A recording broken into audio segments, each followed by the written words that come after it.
friends. Happy Wednesday to you. Thank you so much for joining us today. A big hello to all of you. This is In the Loop, and I'm here joined with my co-host and good friend, Greg Nibbler, and we are going to be sharing some big news with you today. And I'm going to keep you posted, of course, on all things business, finance, but I don't know, Greg, is it big day? I feel like it's such a big day today. Today's been a busy day.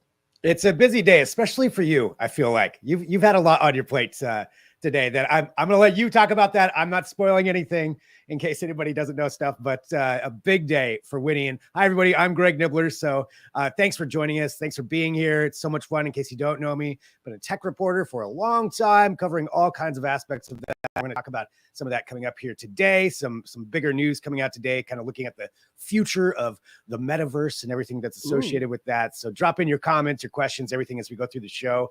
But yeah, Winnie, I want to hear from you today because, hey, it's got to be crazy just with the financial markets, I'm sure, with everything going on, but also everything that's just happening right now. There's a lot of things happening right now. I know, Greg, and I want to hear about the metaverse because, to be honest with you, it kind of confuses me a little bit, but I'm really, really curious to get your take on it. Well, hello. Let's just say I am Greg's plus one today. I am his good friend, and I am Winnie's son, longtime financial pro, CNBC council member, Forbes contributor, and today host of Yes Factor, which launched on the brand new LinkedIn podcast network. So congratulations to my friends at LinkedIn and all the other, I think there's 10 of us that LinkedIn presents brand new podcasts. So if you haven't checked it out, I definitely want to encourage you to do so. We are so proud of this project. Let's just say Greg knows this because he's heard a lot of the ups and downs and to getting to this point of just how much I would say passion and love have gone into this project for my team and I. So, and Greg is part of this. Greg, if you listen to, I want you to hear because you're going to hear the voice of Greg. I mean, how can we have a show and not have Greg's voice in it? That would just be wrong. Well, I'm just grateful that you even asked me. Look how awesome that looks right there. Like, that's amazing. And I know how much work that you all have put into that. It's just so cool that it's launched today. Thank you, buddy. I mean, I'm so excited. I hope you all love it as much as, I hope you love it as much as I do. It kind of, well, I'll tell you, for those of you who don't know, the sort of the behind the scenes secret to this, well, the sort of the inspiration to this show, if you will, was back in the day when I was in high school and I was in AP Calculus. And every Friday, our teacher would have someone come in to talk to us about what they were doing after they had graduated school. And so this is sort of that sort of next level of that, of course. Now we're learning sort of the backstories of some of the biggest names, entrepreneurs, celebrities, social media powerhouses, and where they are today, but where they started from. And what was it, sort of that aha or yes factor moment that really pushed them to reach that like sort of astronomical level. So I'm excited to join all the different guests on the show and kind of, ask the questions that you might be asking. But, I almost forgot. I got to talk about the market news too before we get there.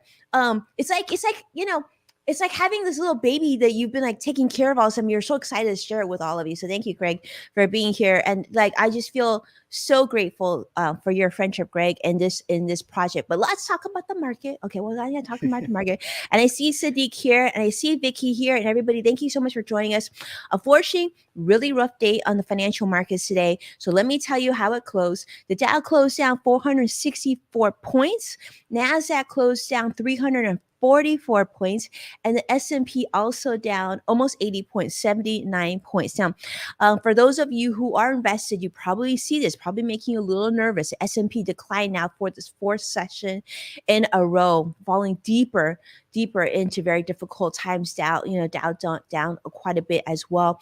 No surprise here. If you've been watching the news, you've probably been hearing about the issues and the tensions coming out of Russia and Ukraine. It's only seems to be getting worse by the moment. Now, today, both the U.S. and Europe have really started to almost in many ways sort of just piecemealing this together. They feel very, very rushed, trying to find ways to respond to what's happening there in eastern Ukraine. And so a lot of big economic sanctions are underway.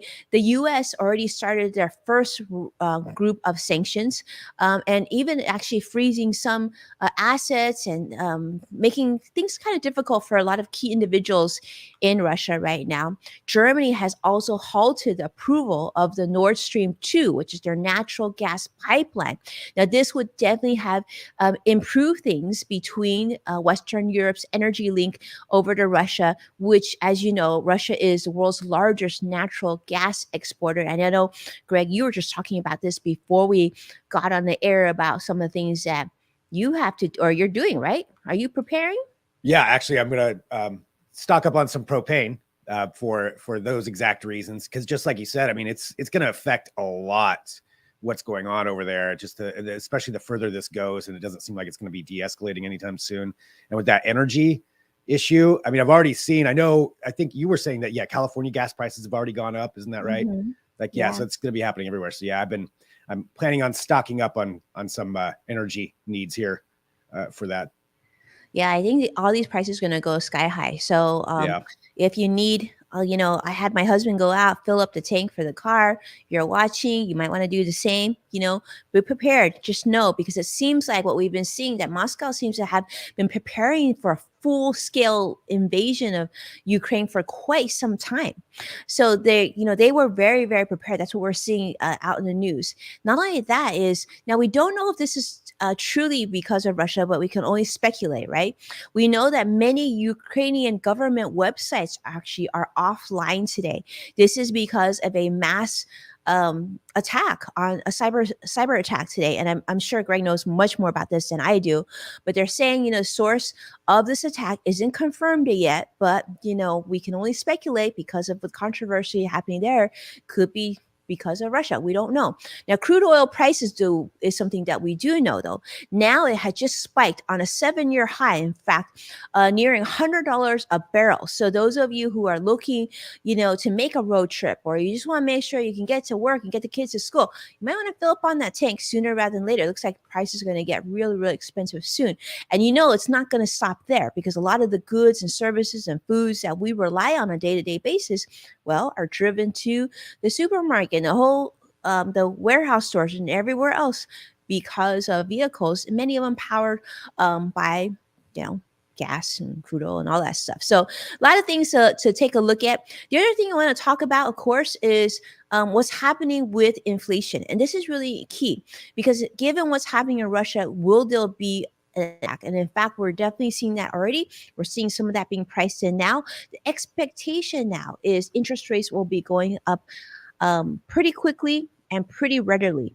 And in fact, this is where we're expecting. The expectation is that there'll be a 25 basis points, or in other words, 0.25% percentage point increase in March, which is just next month, on interest rates. So if you're looking to refinance, or you want to make changes to your credit card debt and things like that, you want to really pay attention to that, okay?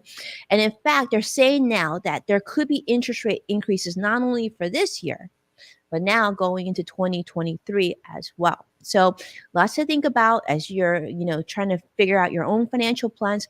Definitely want to pay attention to that. Now, one thing, Greg, that I want to share with you that's in financial news, I'm kind of disappointed about that. I'm really curious to see how you feel.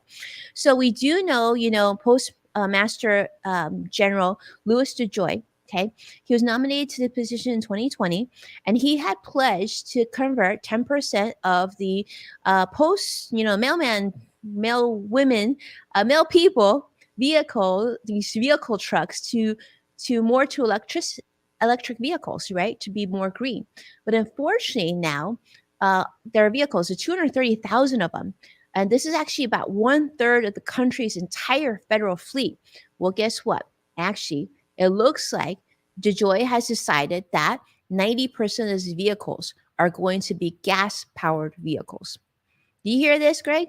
Yeah, I think it's an interesting choice, especially given where, it seems to be a lot more things are going electric, EV, and especially for things like that, for delivery, something that could be easily charged. So I think, it's it's an interesting move. There are, of course, issues with, one, delivering that many vehicles, just Mhm. manufacturing wise. That I'm sure is a factor in that, just getting that many to there. But I feel like it's kind of short sighted to just carte blanche say 90%, is not going to be that. So I feel like it's probably necessary right now, but give it a few years, and depending on how long these vehicles are in service, which is probably going to be at least a few years, that you would maybe have a little bit more foresight as far as slowly rotating it out, or maybe delaying it to get more electric vehicles in there. But yeah, it's an interesting move, and I want to see what the fallout's going to be for that. Right. Especially, like I said, a few years from now, 10 years from now. And Yeah. then, granted, they'll be replacing some of those vehicles, but that's kind of what you're looking at for that. So I would feel like that'd be a smart move to go with the electric side. Yeah, I hope so. I hope they can consider increasing to more electric vehicles so that Yeah. it's a little bit easier on the earth. But on a Yeah. positive, I love this news. This news came out, and I want to share this with all of you. And I think this is so cool. So Target. Many of you know Target. They're doing something really cool. So, delivery is obviously an expensive option for a lot of households, right? Having things that you need delivered to the house. But they've noticed that there's been a 60% increase of people enjoying things like curbside pickup. And if you've been following me on social, I'm like the biggest spokesperson fan of curbside pickup. I think it's the coolest thing. But so Target, what they're doing is now not only can you get the things that you need, delivered to your car. You just pull up to one of their spots, they'll bring the item to your car. But now you can even have Starbucks with your Target pickup. And here's the thing that I absolutely love more than anything, and I hope this becomes more of a trend to more companies. Target will also let you do curbside returns, which is awesome, because who I doesn't like love that. easy returns? Right. Yeah. Yeah. You can just drive up, drop it off. That's great. Yeah. I'm a fan of this. Yes, I am such a fan of this. So these are things I think I'm hoping this will, you will be more popular, especially since Target's going to be releasing this in the fall. So next time you need to pick something up and you don't want to have to hassle with going into the store or whatnot, you can consider Target for their curbside pickup. Now you can even get your Starbucks. And now when you need to make returns, super, super easy. And I think it's really a smart decision because obviously we're not past this pandemic completely out yet, and they're saying there could be other things in the future. It just gives, I think, gives a lot of power back to the consumer, which is super exciting.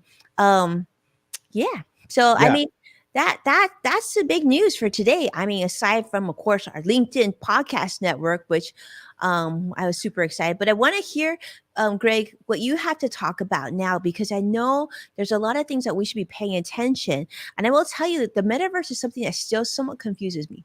Yeah. Yeah. Metaverse confuses a lot of people. You are not the only one. So much so that I just saw a report that Facebook, it's saying they've lost like somewhere around $500 billion. That number, that was just the report I was reading since they converted to Meta and started talking about the metaverse. But yeah, let's talk about that. So they had a big event today, an AI event talking about the metaverse, talking about the way that they want to move towards that, and really showing some of the possibilities and how they envision this happening. But let's just explain the metaverse just a little bit more, because it is a weird concept. And it's the idea that we'll be doing everything virtually. It'll be interacting with people. Now, that doesn't necessarily mean we'll be avatars like you're seeing this. Could be, you interacting like an actual image of yourself. But it's that whole idea that everything's going to be covered in that way. And that's how you're going to be not only working, but interacting with family, friends, creating worlds in there, creating commerce in there, creating everything within this space. And it's utilizing not just a virtual reality headset, but really all the devices that we have. So that's the idea behind that, which is going to take a while to really flush that out. But that's part of what they were doing today. So some of the things that they brought up that they're working on for this, one of them is a universal translator. So we have that ability right now. There's all kinds, there's Google Translate. There's lots of ways that you can translate languages to somebody else, but they're looking more towards including pretty much any spoken language. And they did say there's about 20% of spoken languages that are not really covered by any of these least popular translators right now, but they're looking at it as like an instantaneous thing. So you could go into, say, a VR, a meta a metaverse world, and you could be speaking to somebody, an English speaker could be speaking to somebody in Japanese, and it'd be pretty much an instant translation. And I Wow. do like that idea of increasing the ability to translate quicker and really, facilitate communication between different languages, because I think that's really, really cool. Like, I would love to, have a conversation just like instantaneous like that with somebody in China or somewhere, a language that I do not speak, and be able to have that kind of communication. So I think that's a really cool use case. And that's one thing they're working on. One of their big initiatives for the metaverse is to have that in there.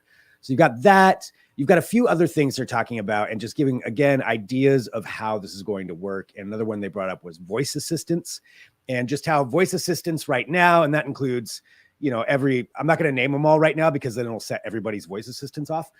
But the idea that the communication between that becomes more natural. So working on the language that artificial intelligence uses to communicate with us and vice versa, to make it more like a natural conversation. So that's big picture, but that's really looking at AI becoming more human-like in the way that it could, you communicate with it. So that's another part of it. But then there's this one. And this one to me is, at first I kind of overlooked it, but really I think it's pretty interesting what they're doing here. So they gave a demonstration of creating worlds within the metaverse and how that would work. So you wouldn't have to be a programmer. You wouldn't have to be, know how it actually works. This is just all using language. Again, language being one of the main themes. And it's this demonstration. It's them saying, I'd like to see a beach. And then it creates this beach world. I'd like to see an island. I want a table. I want this. And it creates it for you. And all of a sudden you have this completely VR virtual world, all just by saying what it is that you want. And that to me is really sci-fi. For like Star Trek fans, it makes me think of the holodeck, which that's also amazing. So that's what they're looking at. This is just what this is. Like, it's we're just at the verge of where this is going to go. And to be able to just speak something and have it just created in front of you like that. That's what they're looking at. You can just see the future of this, right, Greg? Because we're looking at it this way right now. Still looks very video gamey, like almost like Animal Crossing-esque. But you can already see that like what you talked about in last week's show, when the game on Sony, and just that transition of, we can see it looking like this today, but just fast forward a year from now, what that experience will look like will be amazing. Exactly. Yeah. Fast forward a year, or fast forward even 5 years, once it becomes more accessible to everyone. And I think that's a big issue right now. They're showing all these concepts, but how many people actually have VR headsets or are interacting? It's not a huge percentage. There's more and more all the time. But I think that the hardware needs to be more accessible. Yeah, you can do it on your phone, but it's not the same. I think it's that VR experience that's really going to give people a better concept of it. If you look at it, and I'm not saying necessarily Meta or Facebook's going to be the leader, although they're investing the most in it, but we could really be at like the beginning of the internet, like when the internet was first coming out, and really just understanding, websites and how that worked, and how long that took before we all got the idea of it. That's kind of, I feel like, where we're at with this concept. We're still figuring out how it's going to work, but it's going to happen, and we're at the beginning of it right now. It'll be interesting, Greg. I mean, like, because you talked about headsets and whatnot. I feel like for this to go mainstream, it almost needs to exceed headsets. So I feel like, right? It needs to be something that, like you talked about, having language capability, just calling out, I want a beach, and saying, I want to speak in Chinese, or like really that experience. It's I don't quite understand it, but it's exciting to see. But I wonder sometimes, and I worry sometimes, if how much of like human interaction, in-person interaction, is just going to replace too. Yeah, I think that's a big concern. Is this what we're going to end up, in the long term, or is everybody just going to be plugged in? I mean, the Matrix or Ready Player One, is that where we're heading with that? And certainly there's a lot of discussion and things to come from that. Although I think we're a long ways away from that. It's quite a ways down the road, but it's where all this money is going into, where the investment's going. A lot of businesses trying to invest in this. Banks are starting to invest in this. So it's happening. Just how it's going to look, I don't think really anybody really knows. Meta has their concepts. but things can change, things can happen. It could even be not just the technology, but again, whether we all want to do that. So yeah, there's a lot to think about with this, but that's the general idea of where we're at. And so that's what they were showcasing of where this is going to be going. Wow. Metaverse. All right. Metaverse. Well, I feel like, Greg, we should just invest in really comfortable desks and chairs at this I know, point, right? because it looks like we're just going to be working from home and hanging out the metaverse. Yeah. I guess that's it. Yeah. Don't worry about working out anymore. So that was some news today. A lot that just happened this morning too. So there's a lot to kind of analyze from that. I'm sure we'll have some more information, but going from there, there's a couple other just little things I wanted to bring up that are happening. And this is for all the Apple users out there, all the iPhone users. There is a new update rolling out right now. It's the beta for the developers, but this is a continuation of the iOS update that we got last fall. And so you're going to be seeing some more things that are going to be happening. And a couple of them I thought were pretty key. Some of the updates that you will be getting. So I want to just highlight a couple of those. Taking a look there. You had a lot of things that happened with the latest iOS update, but now you're going to be getting some of the bells and whistles that really were advertised. One of them is that I'm going to say it once. That's it. Siri, the update. There's going to be an update to another voice. At least is another voice that's going to be on there. They're saying it's a little bit more of a gender neutral voice, so they're kind of updating that and adding that option in there, which I thought that was, that's a great idea as far as giving more ways that people can interact and more different ways that you can hear it. You also are going to be getting another thing called universal control.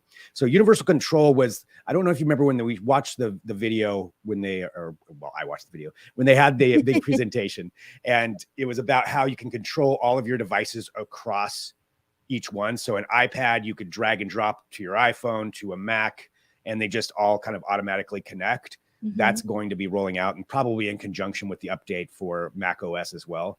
So you're going to get that pretty soon. And so that's going to be something that people are going to be able to do, which I really liked that concept, especially if you're working on something on your phone. You're like, I want to send it to the Mac so I can actually work on it there. Just drag and drop, slide it over, and instantly shows up.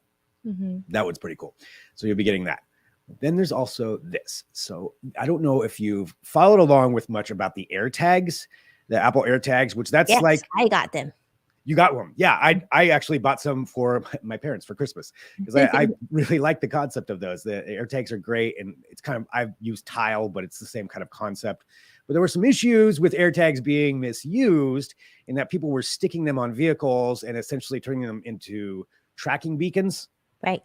And they're trying to mitigate some of that issue right now, to where it's going to give you a warning when you set it up, saying that you could be violating, criminal law if you do that, but then also some better ways that you can know if an AirTag is being used inappropriately. So there's going to be some updates rolling out to that to try to stop that. They paid attention to the fact that people are concerned about that, as they should be. I mean, you don't want it to be tracked. People knowing where you are. Yeah. Especially celebrities, I imagine, would just drive them nuts. Oh, yeah. Yeah, for sure. So they're going to be trying to fix that. So we see some updates coming out with that as well. So that's something they are taking a look at, and that they are going to try to fix. So, and they are going to remind everybody too, that if you do something like that, it is tied to your Apple ID. So if you do something inappropriate with them, and you get caught, then they're also going to allow that AirTag. I would say you find one. Mm-hmm. If there's an investigation, and I have to get into the exact details, but they would be allowed to essentially find out who that belonged to. Well, that they should, right? Yeah. I think that's really appropriate because, sneakiness is not something we embrace. No, not at all. So they're going to try to work on that. So that's just a few of the updates, and that's probably going to be happening in March. Is most likely when that's going to roll out to everybody. It's with developers right now, so they can start working on those things. But for the average iPhone user, probably March. There's also the rumors that's when we're going to get some new computers. So it's looking like March is going to be a big Apple month, most likely. Apple keeps that stuff pretty tight to their chest, but it does seem like it's trending that way, to where they're going to have some announcements coming out in March for some new computers, maybe some M2 laptops, maybe a new iPad. Who knows? But that'd be cool. Yeah, some new fancy stuff from Apple coming up. So there's there's some things to look forward to. And then the last thing I was going to update, this I just wanted to show because we haven't heard a lot about this robot since it came out. And honestly, I kind of forgot about it too, because there's only a small number of people that have it. But Amazon last September came out with the Astro Robot. And this is a home robot assistant. It's a little robot that rolls around on wheels and has like an iPad basically attached to it. And it's got eyes on there, and it can follow people around. And there was a video that came out of this guy using it to deliver beer around his house. Sending beer to someone. So just giving an idea of some of the different use cases of where they're going with that and what you can do with a home assistant robot. But I think for all of us, that's a curious thing, having a home Super assistant cute. robot. I remember you sharing this, Greg, and it was so cute. Yeah, they're using it for like video calls. I know there was like a little girl talking to her grandma or something. They've got there's the robot that's going to go eventually during this deliver a beer to somebody at the house.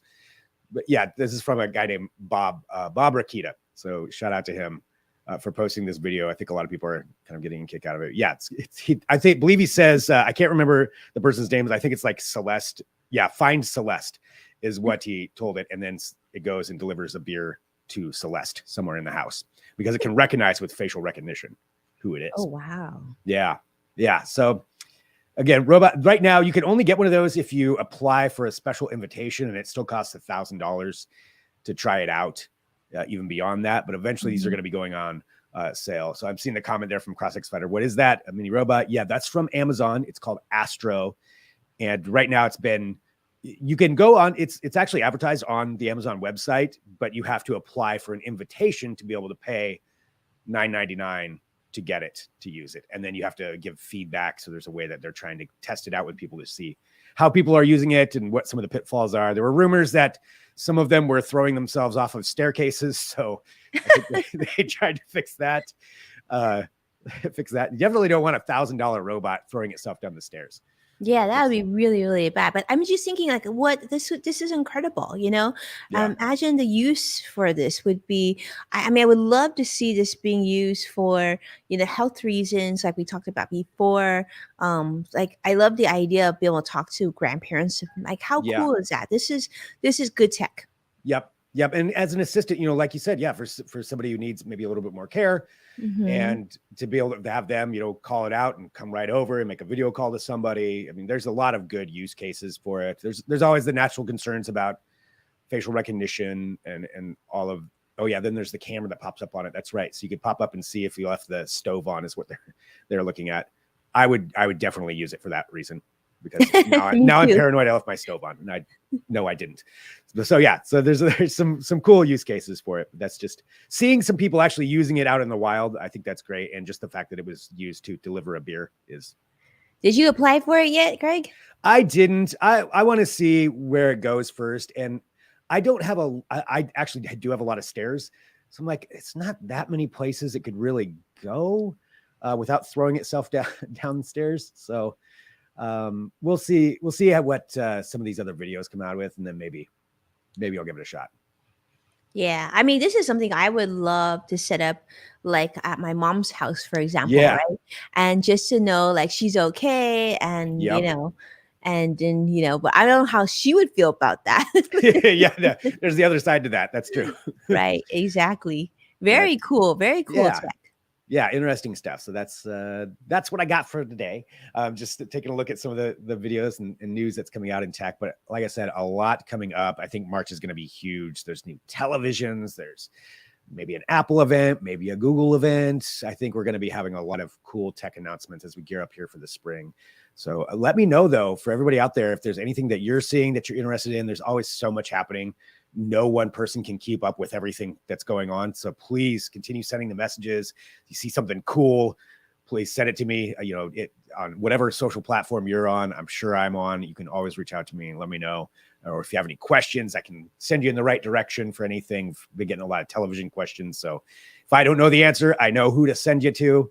So a lot of things there. But yeah, I just appreciate everybody tuning in. And Winnie, it's your big day. It's a big day, but I so appreciate you gave me great advice on my television. So absolutely, I will continue to take you up on for that, Greg. And yeah, today's a big day. And actually, what's really fun, I wanted to invite all of you. So I know Greg's going to be with me, so that not quite the same if Greg's not there. So you're going to really enjoy this. But we're actually going to jump on LinkedIn in about half an hour here, and we're going to do a LinkedIn audio event. We're going to talk to some of the other podcasters that have launched on this brand new LinkedIn podcast network. And you definitely want to come. Do you want to check it out? If you haven't already, it's going to be, it's literally in half an hour. I've asked Greg to join us because obviously you know that Greg has been a very successful podcaster for quite some time now. So I think it's going to be a lot of fun. And there'll be a lot of really fun people and interesting people. I know there's a big team from LinkedIn, and hopefully they'll be with us as well. So next week's show, I'm excited, Greg, because I had a really, really special President's Weekend, and we went on a very special trip. So I'm excited to share with you some of the photos for our next episode next week. Cool. Yeah, I'm excited too. Yeah, thank you. But yeah, be well, everyone. It's been amazing to talk to you all. Hopefully, Greg and I will see you on the LinkedIn audio platform in just a bit. But otherwise, I guess be well, stay safe, and if you didn't already, and you drive a gas vehicle, might be good to fill up on that tank sooner rather than later. I will definitely be doing that. All right. Well, thanks everybody. Thanks for joining us. Thank you. Take care. Bye now. Bye.